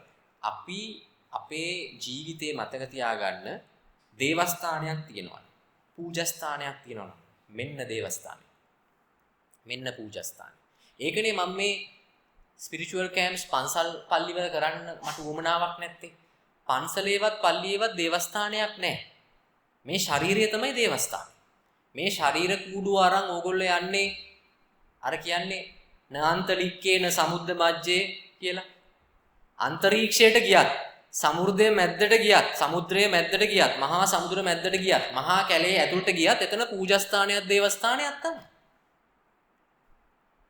තේරෙනවද? සිහිය විසින් අපිට මේ දේවස්ථානයක් බව පැහැදිලි කරලා දෙනවා. කායානුපස්සනාව කියන අති ශ්‍රේෂ්ඨ දෙයක්. ඕගොල්ලන් ඕන වෙලාවක ප්‍රශ්නයක මානසික අසහනයක් තියෙන වෙලාවක තමන්ගේ හුස්ම රැල්ල දිහාට යන්න. එක හුස්මක් කරන් පල්ලයට දාන්න. නේද? අර දේවස්ථානයකට ගියා වගේ සියලු ප්‍රශ්න මොහොතකට විසඳිලා යනවා. හුස්ම රැල්ල කියන්නේ අපේ කය තමයි.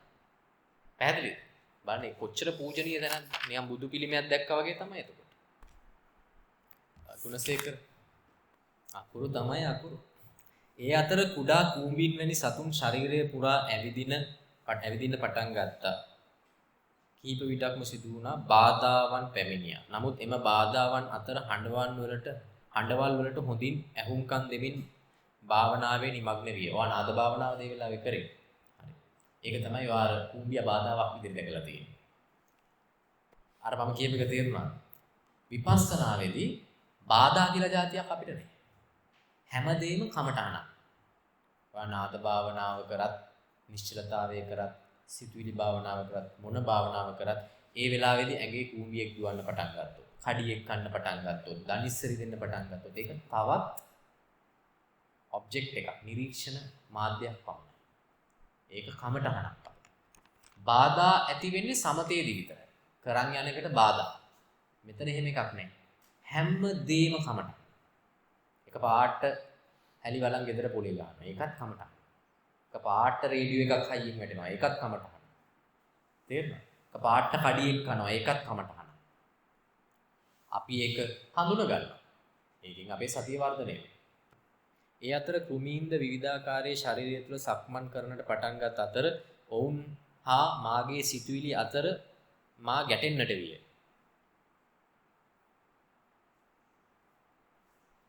මොනවාද බම් මේ දීලා තියෙන්නේ?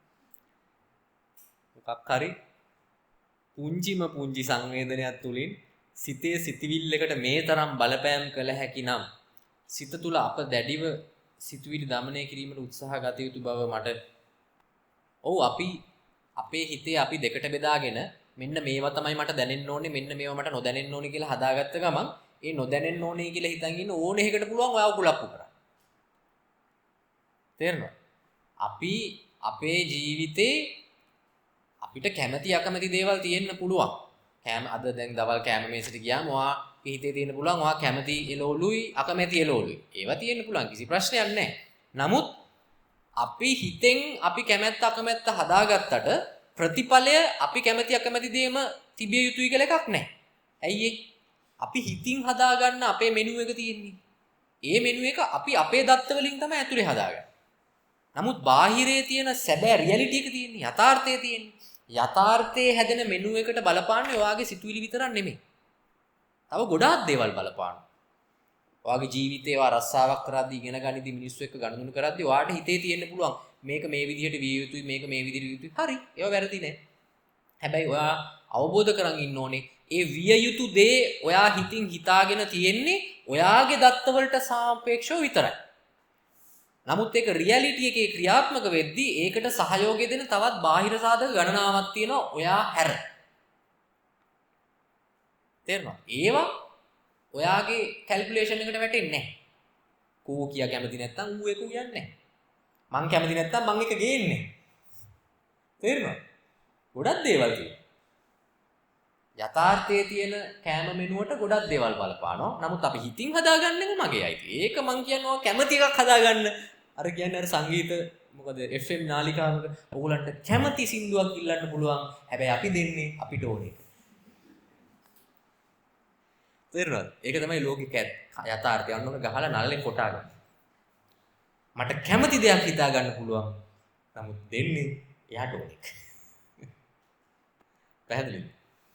එතකොට ඔයාගේ කැමැති එකට ඔයා දැඩිව බැඳිලා අර ෂෙල් එක පොකිරිස්සාගේ ෂෙල් එක දැඩිව හදන් හිටියොත් චූටි කූඹියට පුළුවන් ආව කුලප්පු කරන්න. ඒකනේ මම කියන්නේ. කවුඩුල්ලට යන්න එපා අලි විතරක් බලා ගන්න. එතකොට දකින අනික හැම සතාම ඔයගලන් කුලප්පු කරනවා. ඕ අලි නෑනේ, කෝ අලි නෑනේ, කෝ අයියෝ නෑනේ ගගා ඉන්නවා. දවස පුරා මෙච්චරයි. ඕකනේ අපි දැන් ඔයගොල්ලෝ කවුඩුල්ලට ගිහලා බලන්නකෝ. ඉතිරි සෆාරි ජීප් වලින් 99%ම ওই ටික තමයි කියන්නේ. කෝ අයනේ, අලියෙක් නෑනේ, කොටියෙක් නෑනේ. ගගා දුක් වෙන. විපස්සනාව දන්නේ නැති නිසා. ධම්මිකා sorry.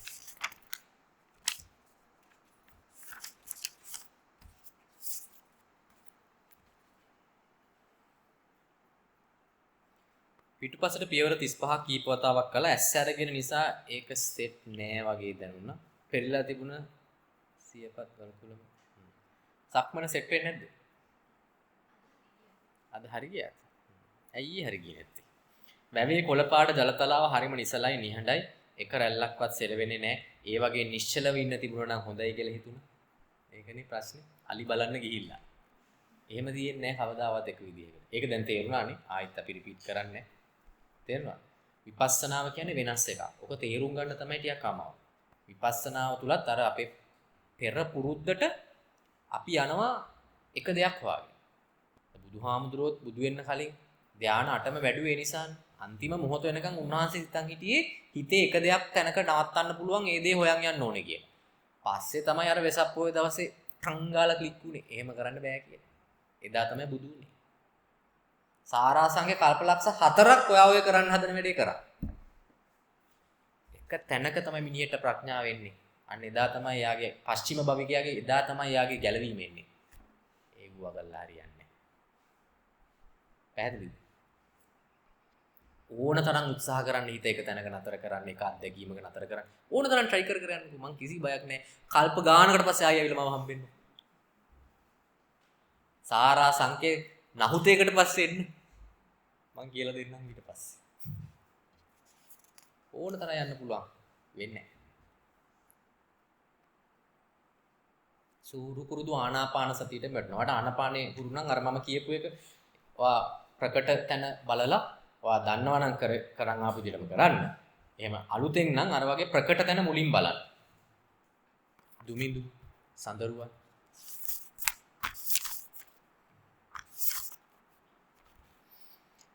සිත යෝජනා කරන ආකාරයේ දුටුවා. මොකද්ද? ශරීරයේ පාදවලට දැනෙන වේදනාවට සිත යොමු වූවා. නැවත ඉරියව්ව සකස් කර ගැනීමට සිත යෝජනා කරන ආකාරයේ දුටුවා. අතීත සිදුවීම් ආවර්ජන කිරීමක් සහ එයට එල්ලීමට සිත දරන උත්සාහය දුටුවා. එය දැකීමත් සමග සිත නැවත අරමුණු පීඨුවා ගැනීම ආශ්වාස ප්‍රශ්වාසයෙන් දේශී පරිසරයේ ශබ්ද අරමුණු වලට පෙළඹුණා.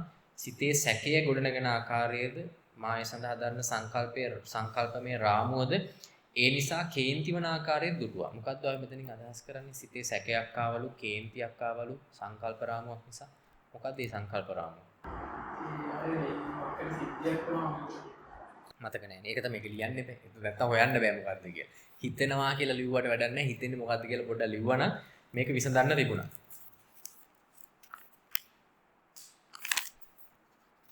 ගැටලුවක් නැහැ. ඔයා කරන් යන විදිහ ලොකු ගැටලුවක් නැහැ. එක දෙයක් හොයනවද ඇතුලේ මොන හරි සැනසෙල්ලක් නෙවීම? හොයනවා.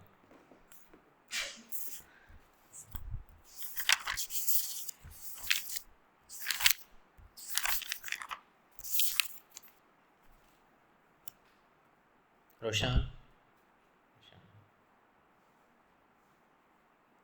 කිහිප වරක් මදුරුවන් මූණට හා අත්වලට දෂ්ට කළ අවස්ථාවලදී හැරෙන්නට අනිකුත් කාලයේ එක දිගට භාවනාවට යොමු කිරීමට හැකි වේ.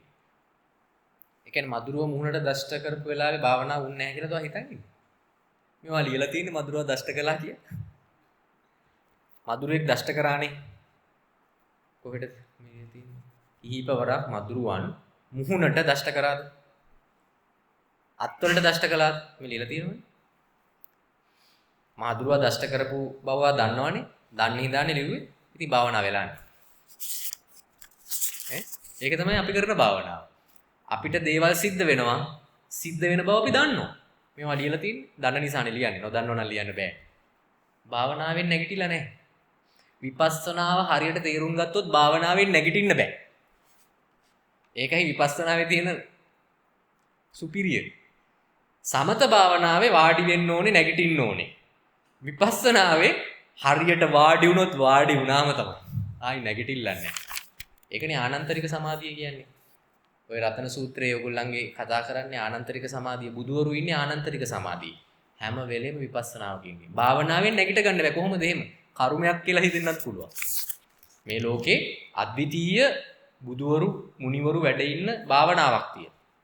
ඒකට තමයි ආනන්තරික සමාධිය කියන්නේ. ඒ භාවනාවේ මේවක තියෙන්නේ ඒකෙන් නැගිටින්න බෑ. වැටුනොත් වැටුනම තමයි. පැහැදිලිද? මේ පින් ඔයා දෂ්ට කරාට ඔයා දන්නවා. එතන භාවනාවෙන් ඔයා ගැලවිලා නැහැ. ඔයා භාවනාව තුල තමයි ඉන්නේ. පැහැදිලිද? ඉදිරිපස උළුවස්සක් උත්ව ශ්‍රීයෙන් මොකද එක් අවස්ථාවකදී අනුරාධපුරේ රජරට සේවයේ ගුවන් විදුලියට ඉදිරිපස උළුවස්සක් උත්ව ශ්‍රීයෙන් පිළිගන්වනු නැවි පෙවුන. මොකද්ද මේ කිස් එක? රජරට සේවයට උළුවස්ස පූජා කරාද? නිකම් පෙවුණා. පිස්සුනේ. ඒක තමයි ඇත්තටම සතිමත් උඩාම තමයි තේරෙන්නේ කොච්චර පිස්සුවක්ද මෙතන තියෙන්නේ කියලා.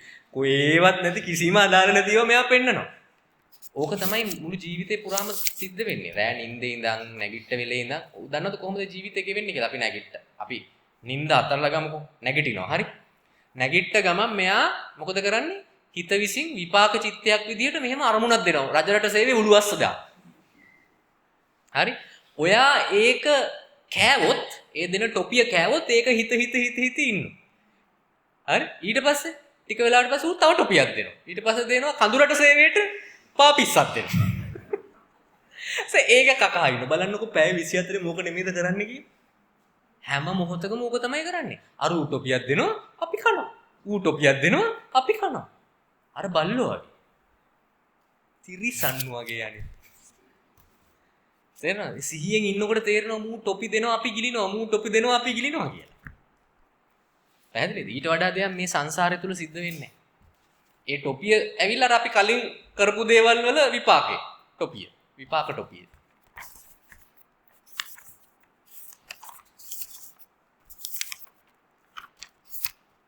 ඉසුරු සේනාධිපති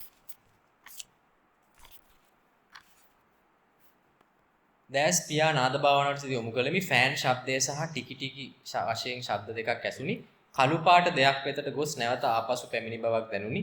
ඒ වෙතට නැවත නැවත යෑමට ආසා කළ අතර ඒ සඳහා උත්සාහ දැරී. අන්න තමයි. අන්න අලියෙක් දැකලා ඊළඟට අලිය හොයන් යනවා. ආයි පෙවුන්නේ. ආයේ සොවිනත පොඩි ප්‍රගාන ටිකක් මේ සීසන් එකේ මට සම්පූර්ණ වැරදුනේ ඒකම බලන්න ඒක තමයි කරුණ කියන්නේ. අන්න ඒකෙන් තේරුම් ගන්න. දැන් ඔයාගේ බලන්න ඔයාට යමක් පෙවුණා. හරි කළු පාට නෙමෙයි ඊළඟ පාර සුදු පාට වෙන්න පුළුවන්. එහෙම නැත්නම් තව කෙනෙක්ට රත්තරන් පාට වෙන්න පුළුවන්. ඒ පේනවා. ඒක හරි. ඒක දකින්නවා. ඒක හරි. ඊට පස්සේ අපි ඒක ආයි හඹා යනවනේ. අන්න ඕකට තමයි තෘෂ්ණාව කියන්නේ. ඒක නැවත නැවත අපි හොයන. ඒක තමයි තෘෂ්ණාව කියන්නේ. බුදුහාමුදුරෝ කියන්නේ කළු පාට එක නතර කරන්න නෙමෙයි. ඒක දකින්න එක නතර කරන්නත් නෙමෙයි. ඔයා කළු පාට දැක්කට බුදුහාමුදුරන්ට කිසි ප්‍රශ්නයක් නැහැ. හරි? කළු පාට තිබුණාට ප්‍රශ්නකුත් නැහැ. ඔයා ඒක දැක්කට ප්‍රශ්නකුත් නැහැ. හැබැයි ඒක ආයි හොයන එක තෘෂ්ණාව තමයි ප්‍රහාණය කරන්න තියෙන්නේ.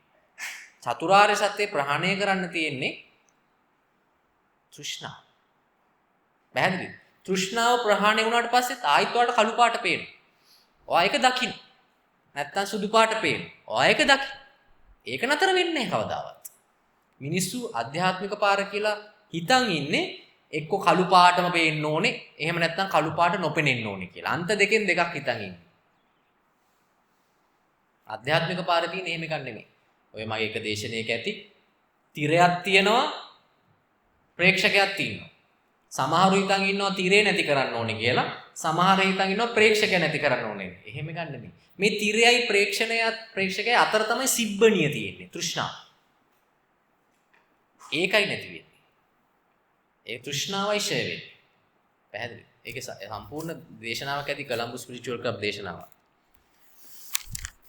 මේක චමිලා මේකත් මම ගත්තේ ආනාපානසතියට යනවනේ. ඉන්පසු ආනාපානසති භාවනා කිරීම සඳහා පටන් ගත්තා. හුස්ම ගැනීම පිටි කිරීම නාස් අග තුල සිත පිහිටුවා ගත අතර සමහර අවස්ථාවල සිතට සිතුවිලි එන බව දැනුණා. ඒවා මඩපවත්නා නැවත භාවනාවට සිත සකසාගෙන යන අතර ශරීරයක් තියනවාද කියා නොහැඟි. හුස්ම ගැනීම පමණක් තේරෙයි. හුස්ම දිග හුස්ම කොට හුස්ම දැනේ. හිස් ලෝකයක ඉන්නවා වගේ දැනුණා. සමහර වෙලාවට සුදු එළියුත් පෙවුණාද? අම්මෝ ෂෝක් නේ.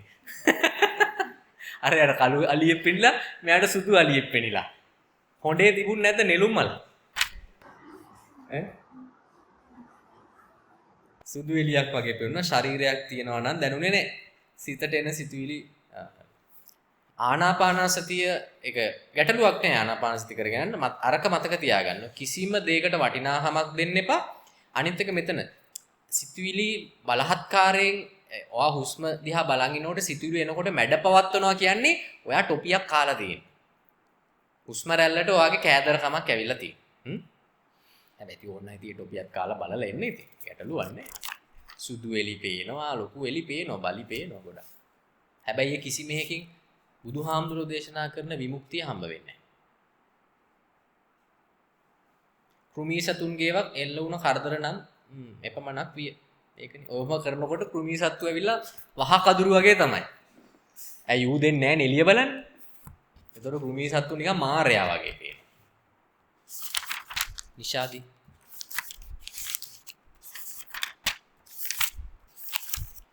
නිෂාදිගේ පොත මම ගත්තේ ඕගොල්ලන් සෑහෙන කාලයක් එනවා. ඒක සිහිය තියෙන බව පේනවා. ඒකට දුවන්නේ මේ දිනපතා මොන හරි වෙනවද ගෙදරදී? වැඩ ඒක තමයි මොන කරන්නද? එනර්ජි නැහැ කියන එක පේනවා.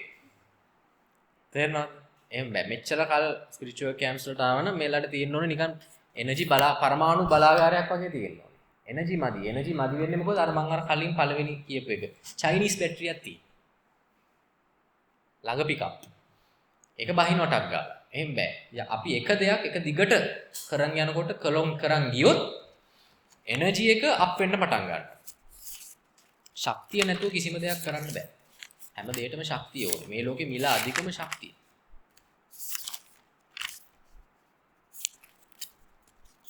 දිනුෂ්කා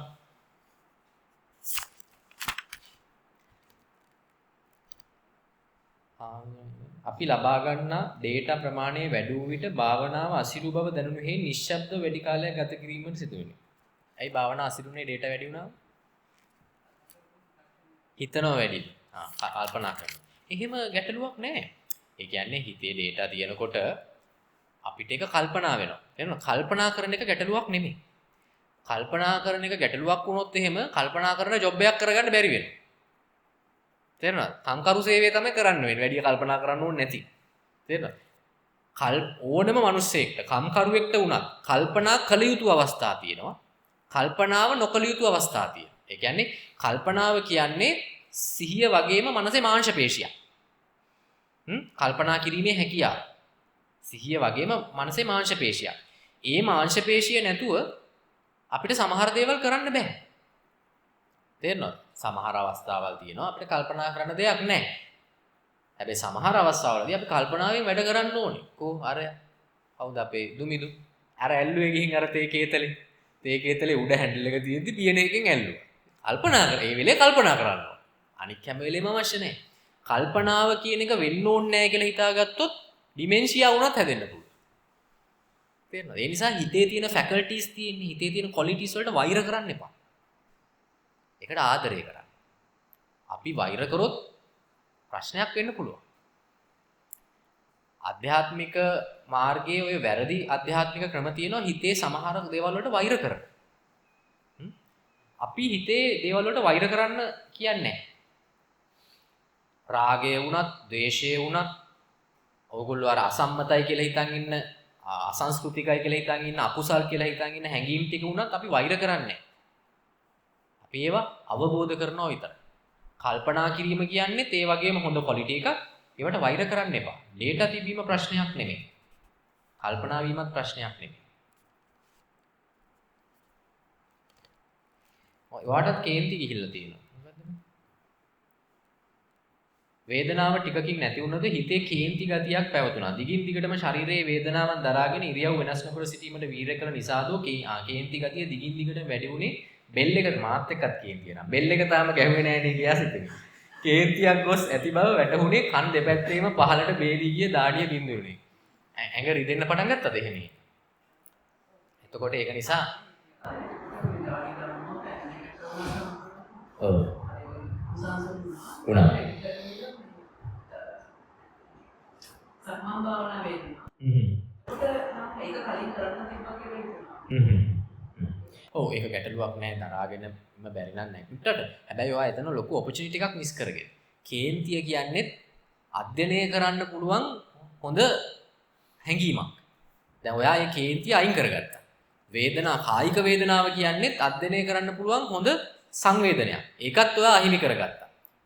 තේරෙනවද? දරා ගන්න පුළුවන් නම් ඒක බලන්න ඒකත් එක්ක ඉඳලා කොහොමද කියන්නේ. ඒකත් එක්ක ඉඳලා දැන් මේ ඕගොල්ලොත් එක මෙහෙම කතා කරනවා දන්න මගේ මේ දතේ වේදනාවක් තියෙනවා. හරිද? එතකොට හිටපු ගාම මෙතනින් පටන් ගන්න මෙහෙම යනවා. මෙහෙම යනවා. නැත්නම් මෙහෙම යනවා. හරි ලස්සනයි ඒක. රිදෙනවා තමයි. ඒනකොට හරි ලස්සනට ඒ තරංගයක් විදියට ඒක යනවා. වේදනාවත් හරි ලස්සනයි. අපිට ඕනම යකෙක් කළු වෙන්නේ යකා අඳුරන්නේ නැත්නම් විතරයි. යකා අඳුනගත්තට පස්සේ ඌ තවදුරටත් කළු නැහැ. ෆිට් එකක් බවට පත් වෙනවා. හැබැයි මං කියන්නේ ඊට පස්සේ වේදනාවක් නැති වෙන වේදනාවක් තියෙනවා. පැහැදිලිද? නැත්තම් ඔය කළු යක්කුගෙන් වේදනාවෙන් ගැලවි කොච්චර පැනලා යන්නද? ඕකෙන් කවදාවත් පැනලා යන්න පුළුවන් එකක් නෙමෙයි. අද නැත්තම් ඕක හෙට එනවා. තේරෙනවද? ඉතින් දවසක අපි පුරුදු වෙන්න ඕනේ ඒකට හොඳට අධ්‍යයනය කරලා එතනත් ඉඳලා බලලා. නැත්තම් හැමදාම අතනින් අතන්ට එතනින් මෙතනට ගස් මාරු පෙතිතෝරු වගේ පැන ඉන්න වෙනවා. මම හිතන්නේ අපිට කාලය වේලාව ඉක්මවා ගිහිල්ලා තියෙනවා. මේ පොත ගමුකෝ අපි. මෙයා. මොකද කැම්ප් එකට එන්න කලින් වෙච්ච අසුබ සිද්ධිය.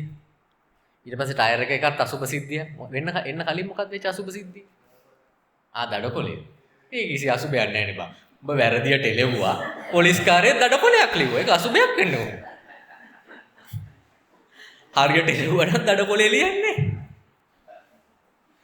හරි. දැන් මේ මාව මෙයානේ යාගේ වාහනේ එක්කගෙන ඉතින් ගොඩාක් උදව් කරනවා. ඒ ලොකු සේවයක් කරනවා. ඩ්‍රයිවිං නම් පොඩ්ඩක් කචා. හරි. මම ඉතින් සාමාන්‍යයෙන් ගොඩක් වෙලාවට ඩ්‍රයිව් කරන්න පටන් ගන්න කලින් හෙමින් කියනවා කලබලයක් නැහැ මට වෙලාව තියෙනවා කියලා කියන. ඉතින් යාට මැද්දෙන් කියන්නේ නැහැ. මිනිස්සු කන්ෆියුස් වෙනවනේ. ඊට පස්සේ පොලිසියෙන් නැවැත්තුවත් මම බැහැලවත් යන්නේ නැහැ. ඕන එකක් කරගෙන එන්න කියලා මං ඉන්නවා. එහෙම නේ. ඒක අපි එහෙම නොකළ යුතුයි. රටක නීතියක් තියෙනවා. ඒවට නිකන් මේ භික්ෂුත්වයේ තියෙන ප්‍රතිලාභ ඒව පාවිච්චි කරන්න ඕනේ නැහැ. ඒක වැරදි. ඒක වැරදි. සහ අනිත් එක අපි වැරද්දක් කරා නම් ඒ අපරාධයට දඬුවම. අපරාධය සහ දඬුවම කියලා එකක් තියෙනවා නේද? පොත කවුද ලිව්වේ? තෝස්තෝයිද? නෑනේ. ඒ යුද්ධය හා සාමිනේ තෝස්තෝයි ලිව්වේ.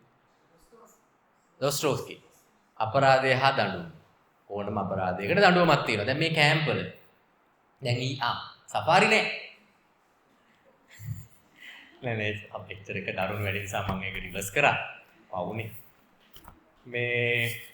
මෙහෙමයි. මේ ලෝකේ මතක තියාගන්න අපේ රටේ නිදහස් අධ්‍යාපනය තියෙනවා, නිදහස් සෞඛ්‍ය තියෙනවා. ඒ නිසාම මිනිස්සුන්ට සෞඛ්‍ය කිසි වැදගත්කමක් නැහැ. ඒ නිසාම අධ්‍යාපනය වැදගත්කමක් නැහැ. ඔයගොල්ලෝ දන්නවද ඔයගොල්ලෝ එක වසරේ ඉඳන් 13 වසර වෙනකම් ලක්ෂ කීයක් වියදම් කරලා ඇතිද කියලා රටක්? ලක්ෂ කීයක්. ඊට පස්සේ විශ්වවිද්‍යාලය යනවා. මෙඩිසින් ඩිග්‍රී එකකට ලක්ෂ 200ක් විතර වියදම් කරනවා. සයන්ස් ඩිග්‍රී එකකට උනත් ලක්ෂ 70ක් විතර වියදම් කරනවා. සුළු නෑ. හැබැයි අපිට ඒක දැනෙන්නේ නෑ අයියේ. ඒ ලෙවල් ඉවර වෙලා අපිට එන්නේ නෑනේ බිලක්. මෙන්න උඹ වෙනුවෙන් වියදම් කරපු ගාණ ගෙවපන් කියලා. රජයේ ඉස්පිරිතාලෙට ගිහිල්ලා බෙහෙත් තරම් ආපුවම එන්නේ නෑනේ බිලක්. මෙන්න උඹ වෙනකන් වියදම් කරපු ගාණ ගෙවපන් කියලා. එන්නේ නෑ. හරිද? ඒ එන්නේ නැති වුණාම අපිට ඒක වටින්නේ. එතකොට අපි කියනවා taken for granted. අපි ඒක නිකන් ලැබෙනවට ගන්නවා. ඒක වැරදි. ඕගොල්ලෝ ඒ වැරද්ද කරන්න එපා. ඒක නොවෙන්න මම මේ කැම්ප් එකේ ගොඩාක් දේවල් කරලා තියෙනවා. තේරෙනවද? ඒකනේ අර ඔය refundable deposit එකක් ගන්න. තේරෙනවද? refundable deposit එක ගත්තම එතන ආරවා මතකය ගැන කතා කරා නේද? මෙන්න මතකය ඇති කරන්න තව ක්‍රමයක්. value එකක් tag කරනවා. ඔය මම ඔය refundable deposit එක ගත්තේ නැත්තම් මාස එකමාරකට කලින් ඔය application call කරපුවාම ඕගොල්ලෝ ටග් ගාලා ඕගොල්ලෝ නෙමෙයි. මම කියන්නේ එසේ හිතන්නේ නැති අය දැම්මම ඕගොල්ලොත් වෙන්න පුළුවන් සමහර විට. application එක දානවා. value එකක් add වෙලා නැහැනේ. ආයි මතක් වෙන්නේ නැහැ 17 වෙනිදා වෙනකන් මම මේකට register වුණා කියලා. මතක් වෙන්නේ නැහැ. හැබැයි ඕකට 5000ක් හරි 2000ක් හරි ටැග් කරපු ගමන් දවසින් දවස මතක අනේ මගේ 2000 අනේ මගේ 2000 අනේ මගේ 2000 මම මේ මතකේ ඇති කරනවා. ඕනම ඩිමෙන්ෂියා කාර්යයට මගේ ප්‍රෝග්‍රෑම් එක මතක් වෙනවා. ඒ මතකේ ඇති කරන ක්‍රමයක් තමයි ඒකට වැලියු එකක් ටැග් කිරීම. ඒක තමයි මම ওই රිෆන්ඩබල් ඩිපොසිට් එකක් විදිහට කරන්නේ. මම මේ මනසේ කතාව දන්නවනේ. මම ඒක ටැග් කරනවා. එන්න තවක වැඩි කරනවා මම. හරිද? ඇයි? ඉන්ෆ්ලේෂන් නේ වැඩි කරනවා. හරි? ටැග් කරනවා. ඊට පස්සේ අනිත් පැත්තට අපරාධයට දඬුවමත් මම ටැග් කරනවා. ඔබ වරෙන් කොයිලඟ කැම්ප් එකට රෙජිස්ටර් වෙන්නේ.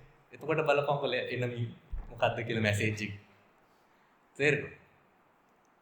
මම ඉස්සරම තිබුණා මගේ පොඩ්ඩක් ඔය බෑනම ගායිනවා කෑ ගහන. දැන් මම ඒක නවත්තලා තියෙන්නේ. නිකන් මොකද මගේ ලේ පුච්ච ගන්නේ. මට ඒකට ටැග් කරන්න තව ක්‍රම තියෙනවා. තේරෙනවද? දඩ කියලා જાතියක් තියෙන්නේ මෙයාට ගහන්නේ. දැන් ආණ්ඩුව එන්නේ නැහනේ බයින්න පොලිස් කාර්යාලෙ මෙයාට බැන්නේ නැහනේ ඔයා ඉර කැපුවා ස්පීඩ් ආවා කියලා. එහෙම බැන්නේ නැහැ. එලින්ම දඩකොලේ ලිව්වා. ගෙවල වරේ. තේරෙනවද? ඕක තමයි විය යුත්තේ. ඒක සිද්ධ වෙනවා. බය වෙන්න එපා. ඒ ඩිපොසිට් එක අදහවස සෆාරි වල රැට දෙනවා. මොකද නැත්නම් ඊට පස්සේ පලා ගියොත් හරිද?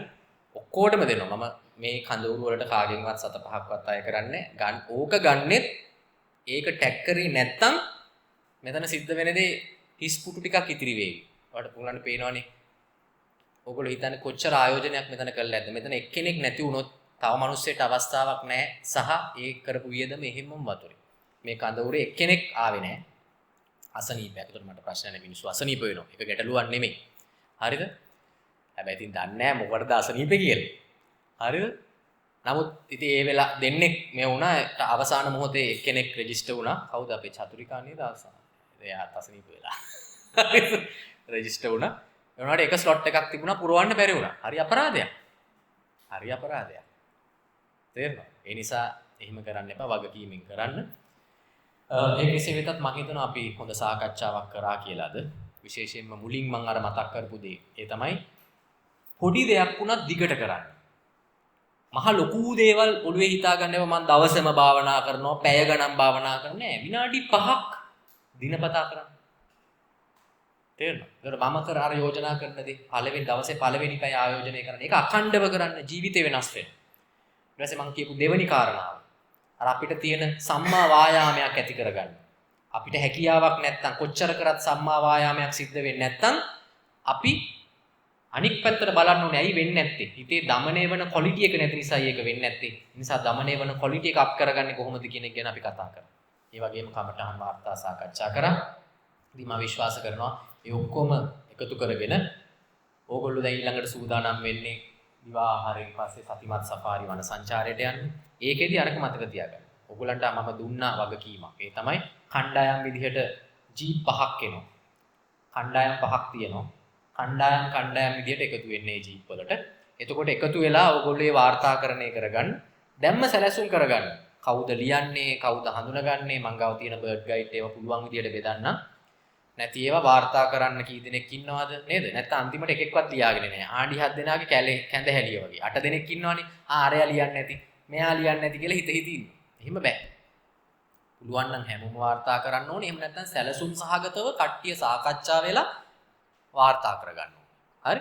ඒ වගේම අපි අලි බලනවා යනවා නෙමෙයි. අපි දකින හැම දෙයක්ම අපිට නිරීක්ෂණයක්. හැමදේම අපි වාර්තා කරගන්න. ඇවිල්ලා මෙතන ඊට පස්සේ හඳුනා ගන්නවා.